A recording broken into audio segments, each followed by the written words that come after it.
Jamaica 61, proud and strong. Although most of our independence activities have come to an end, we as a people still have much to celebrate. I'm Adrian Atkinson and you're inside Jamaica Magazine. We have a lineup steeped in culture waiting for you on the flip side of this break. Stay with us.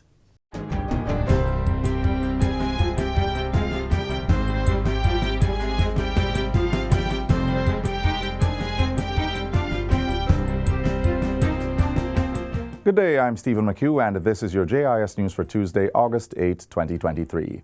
Prime Minister Andrew Holness says Jamaica has come a far way since gaining independence and is making steady strides to maintain the path of economic sovereignty.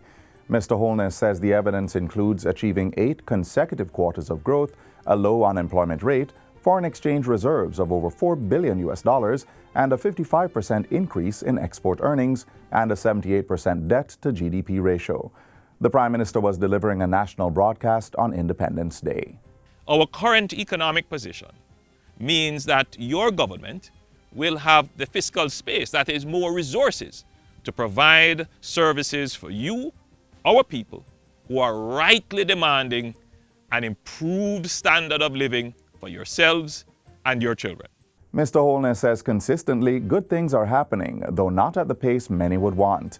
He's urging persons to focus on the national and social developments that are taking place and not to be distracted by negativity and falsehoods. It takes all of us to build this great nation, and if we are distracted or succumb to the noise around us, we will further delay our own progress and prosperity. Take advantage of the skills training being offered by the Heart NSTA free of cost. Take advantage of the grants offered by the Students' Loans Bureau. Take advantage of the scholarship programs being offered at the MICO and at UTEC. Empower yourself and let's continue the march towards a better Jamaica. Governor General Sir Patrick Allen also addressed Jamaicans on the nation's 61st independence and said the strides made over the years in technology, infrastructure, healthcare, education, and social justice were worthy of recognition. According to the Governor General, Jamaicans have shown that unity, when coupled with an unwavering commitment to our national ethos, can create ripples of change powerful enough to surmount the tallest mountains. Each sector has contributed invaluably to the development and growth of our nation. Your tireless efforts, the sacrifices you make, and your unwavering commitment are the bedrock of our national success. So we are here today not merely because of our predecessors, but also due to your leadership and service. Leader of the opposition Mark Golding shared similar sentiments as he encouraged the Jamaicans to embrace the values and ideals that define us. Our indomitable spirit, our vibrant culture, our care for others who are in need, our sense of decency, our capacity for self-discipline, and our embrace of personal responsibility. These must be the bedrock upon which we overcome our challenges in a spirit of national unity and build a brighter future together. Prime Minister Andrew Holness has tasked the Agriculture Minister to come up with viable solutions to tackle the issue of predial larceny. He was speaking yesterday at the Denbigh Agricultural Show in Clarendon.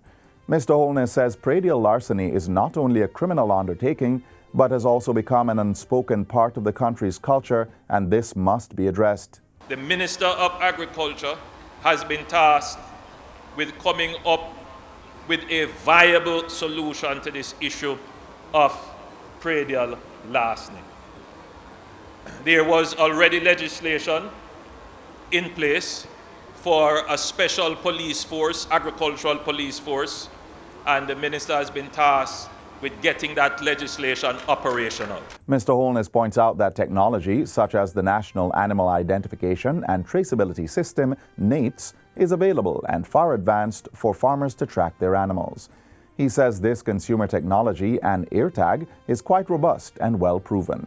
So it is quite feasible that we can tag our animals, geofence them, and properly track them. We are working with the technology providers to work out a solution that can be easily deployed and afforded by our farmers. We must conquer this business of predial lastly. The Prime Minister says a fundamental part of freedom is the ability of the country to feed itself. He explains that the Denby Agricultural Show is an important demonstration of this reality. Also coming out of Denby, Minister of Agriculture, Fisheries and Mining Floyd Green has announced that rainwater storage areas will be rehabilitated to give farmers more access to irrigation sources.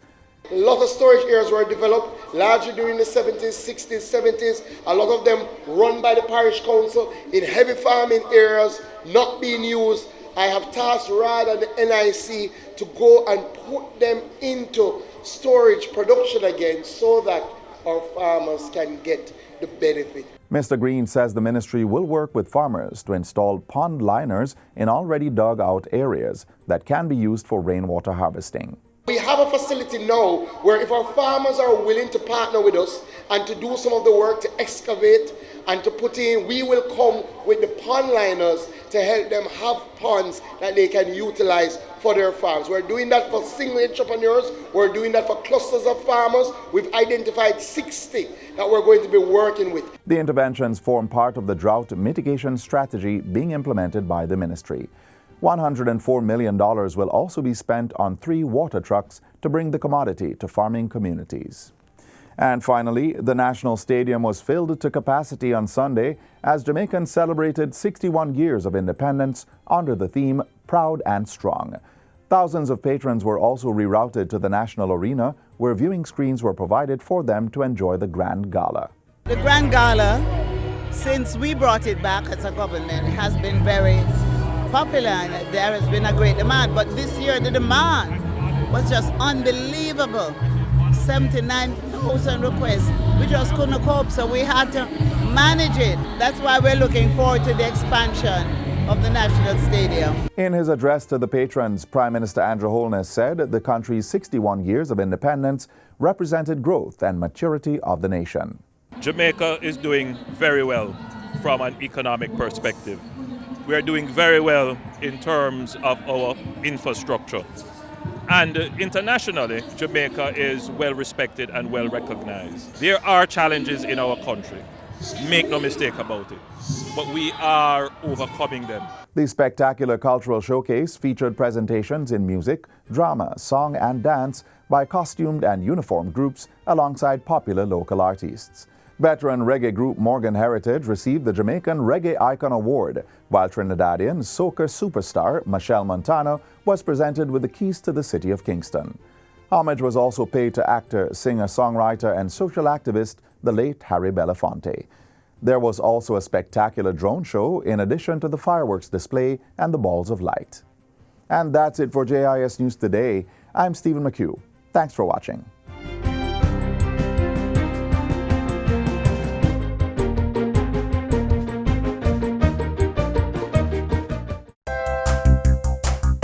So many wish they could visit our shores. We live where they vacation. Brand Jamaica beckons all from the 4 corners of the earth. Well, as a Jamaican, I have great pride in selling it. Your pride that you sell Jamaica with is something that it rolls off. Jamaica has so much to offer, and every time I have the privilege of bringing an executive down to Jamaica, an executive from an airline or a tour operator or a travel agency, and you take them across the country, the pride that they said, wow, I can't imagine, especially when it's their first time. Wow, I love this. Build it. Cherish it. Our wealth is Brand Jamaica.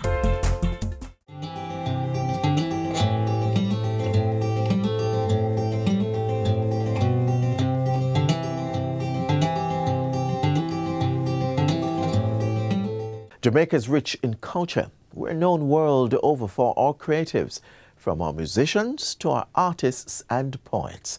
That's why the government has been pouring time and effort into ensuring that our island home remains the epicenter of arts and culture. Take a look.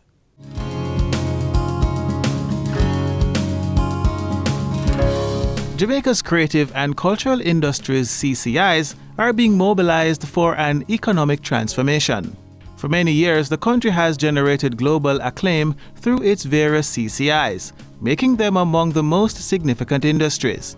But their full social and economic potential have not been tapped into to spur the significant growth and development that is possible. We believe that is a set of industries that are actually transformational in terms of moving Jamaica forward economically and sustainably. The creative and cultural industries are founded on things that Jamaicans do well.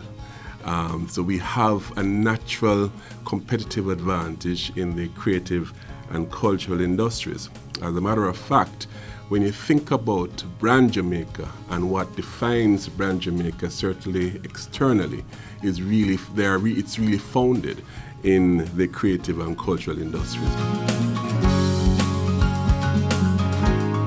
The cultural and creative industries are a group of industries that whose core, whose raw material is founded on intangibles, products of the mind. Visual arts, theatre, dance and performing arts, design, music, gifts and crafts, advertising and marketing, media, festivals, fairs, and film, cultural heritage, television, broadcast, digital media, fashion, culinary, museums, galleries, and libraries. Increased attention is now being given to these industries to better exploit their economic and social development potential. This includes a full mapping of such industries with the support of the British Council in 2019 and 2020, and a situational analysis to pave the way forward. One of the critical things that came out of that mapping was, of course, that vexed issue of data and the collection of data, the mining of the data, the analysis of the data, and the utilization of the data that is specific to the creative industries. Like, for instance, what is the specific value of the creative and cultural industries? How many persons are employed specifically in the creative and cultural industries, and what is the value of their contribution to the GDP?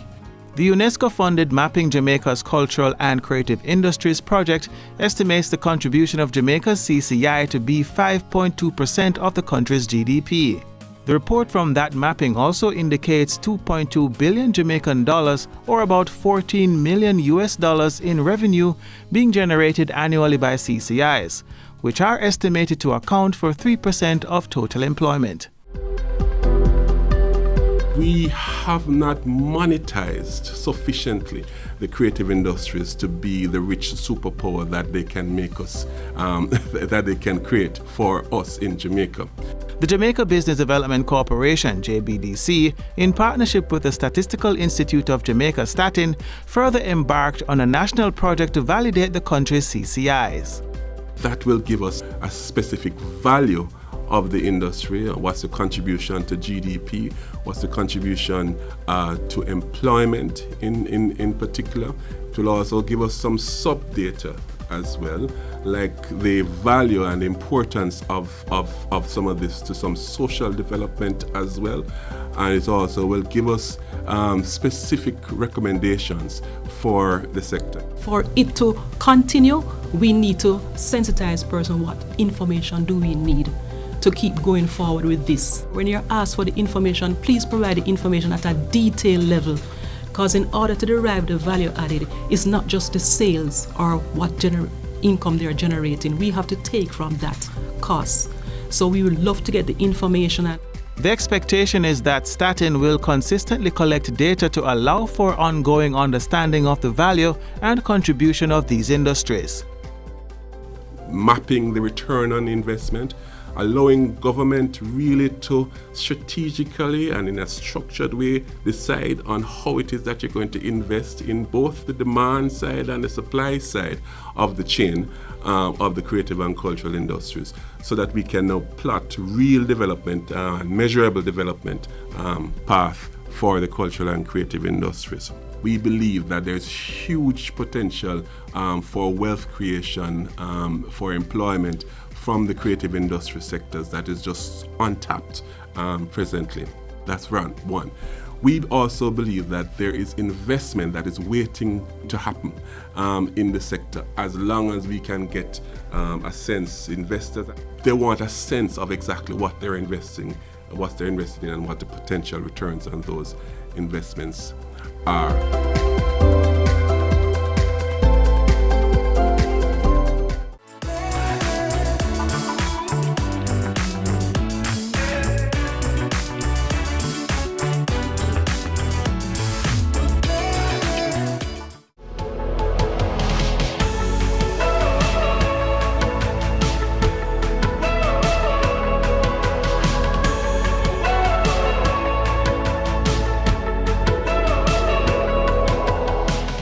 The days have passed, but learning about our history is ongoing.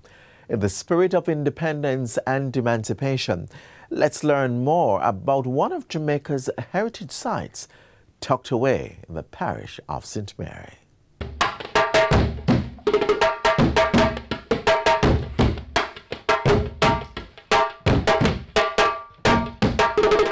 About Woodside, let me start by telling you that Woodside is my heart.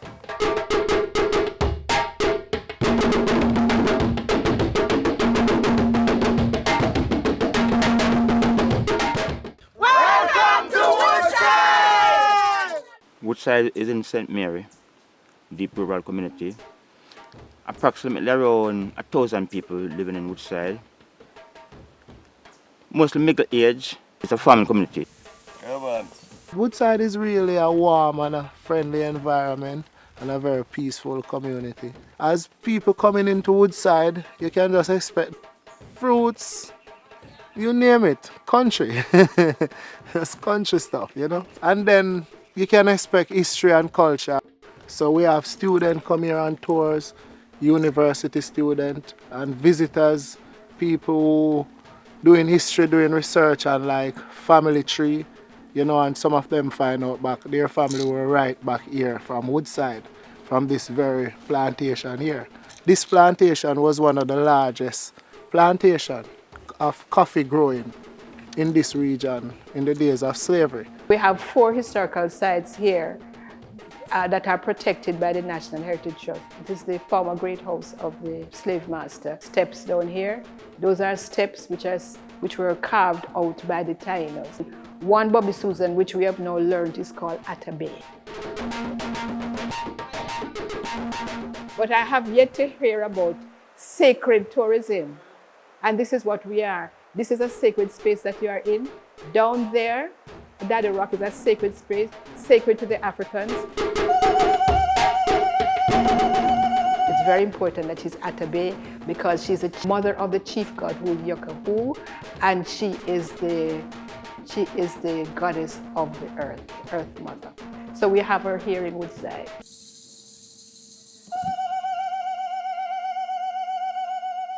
And there's steps here that are sacred to the Taino.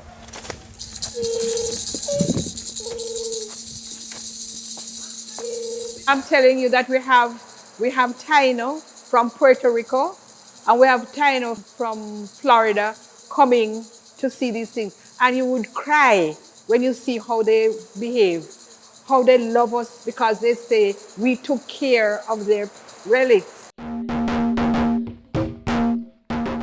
The church can tell the production that was taking place. That was the home for the slave master, and then it was given to the community for a school, and then it became a church. The same organization built us a school over there, which is closed now, and I see it to use fit as a perfect camping site for this area. Because we have a lot of high schools in this community. We're doing cadet drill and all of these things.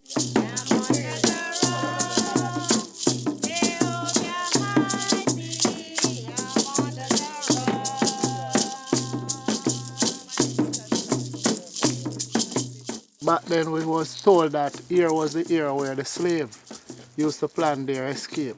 Annually, we come down here to really have a reading session on the 31st of July, leading into the 1st of August when it was Emancipation celebration. The slave would come here to really discuss their own private business, leading up to that impending event that will be the emancipation celebration. So we find it possible that annually we'd come here, have a reading session.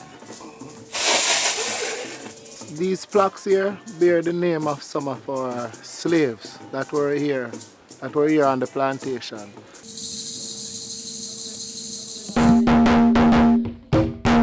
Well, the future plan for Woodside, you saw it down there. Since 2006, we determined that we would make use of our historical sites.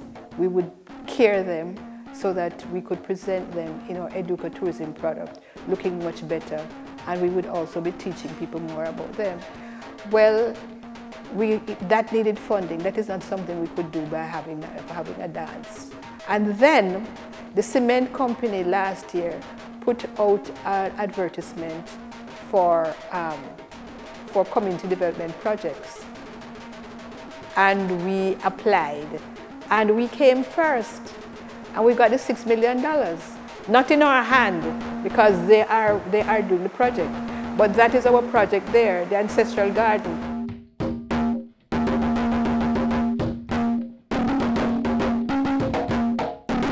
So we can have visitors who come here and then we exchange, cultural exchange. We can exchange with food. We can share with rivers we have here. And different, we have caves and all of this. So here in Woodside, really, it's environmentally friendly. I'd like to tell you about when Woolmer's Boys School came here. I do not know if you know custard. You know coconut custard? Well, they got roast yam and coconut custard, and they were all, wow, we want more, what we want. Tell us how to make this. We want our mother to make. You can imagine mother making in Kingston, mother making this for them Woolmer's children. But anyhow, that's the kind of excitement that comes with coming here.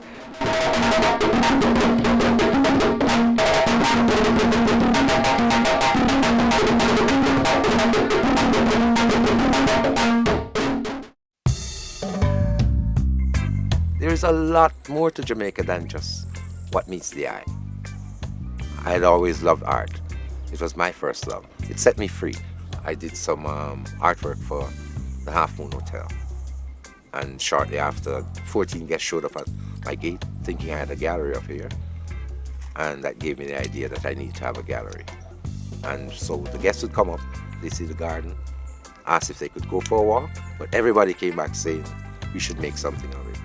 It was inspiring and they described it in many ways. When they come here, we give each guest a welcome and a little history about the place before they take the tour. There's one word that they repeat over and over again. Love. They feel love in this place. One guest we had in the early years was from Germany. And he said, I spent 5 days on the beach looking up in these hills. I just wondered what was life like up there. And he found us. People who travel want to experience. And this is what we try to offer, an experience.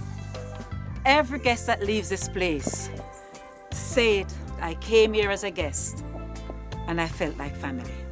Yeah. Come to Jamaica and be your family. We all have a story to tell. Mine is just one of millions that are out there. And they're all good. You prepare the land by plowing it, then you plant the seeds. But the work doesn't just stop there. Throughout the life of the crop to the point of harvesting, you make sure to water, rid them of parasites, and fertilize them until you're able to harvest. It's the same process for education. Now we see how this college has merged the two to cultivate well-rounded future leaders.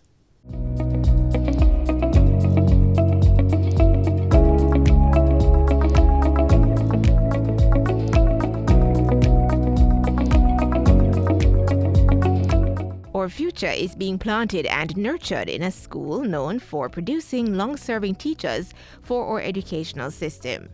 But before getting in the classroom, a teacher first has to grow through real-world experiences and purposeful integration of theory and practice to develop the habit of teacher-like thinking. We believe in the development of the wholesome man at Shortwood, and this activity will help to develop that wholesomeness. So they'll be exposed to skills and competencies that they can take away and that can complement their teaching career as they leave this noble institution to go and serve the world. And to serve the global community, the understanding is to know the practice of planting, reaping, and waiting for harvesting, a skill that, while challenging, leads to patience. There's no success without challenge, and you have to overcome it at some point in your life. It is good to set yourself a goal. Do not let any individuals, direct you off that path with negative thoughts. So it is best to just keep focused on one thing, and then you just see where that goes. Also, your input influences your output. This means that the more we care for the crops, the more we'll gain a greater yield. The farm at Shortwood Teachers College is nothing new. We started a farm in about 2006, thereabouts. At that time, I should say, we did grow different plants, and our current farm manager was one of the students engaged in that back then. And with his gained experiences, he returned to the institution to plant the seed for sustainable development through food cultivation. One of the first things I did was to do a needs assessment. What are the vegetables that we utilize in the canteen? And so we ensure that whatever we have, we supply the canteen so we don't need to get those food items externally. Currently we have pumpkin, as you're seeing here, I have one in my hand. We have tomato, we have corn, we have pak choy, Scotch bonnet pepper, cucumber, cocoa, we have dasheen, and would have also planted sweet pepper in the past. We have green bananas currently, and we also have plantains. I know that Shortwood Teachers College and the Ministry of Education and Youth, we've been strengthening our relationships over the years, over the decades. Please continue to do so. There's a lot of work ahead of us. Still transformation, much transformation ahead of us. And we are going to need our teachers' colleges to be with us lockstep in terms of that transformation. Beyond imparting knowledge, cultivating and supporting students' growth also depends on the knowledge and abilities gained through tilling the soil to set roots deep enough for students to not only thrive, but do so without breaking.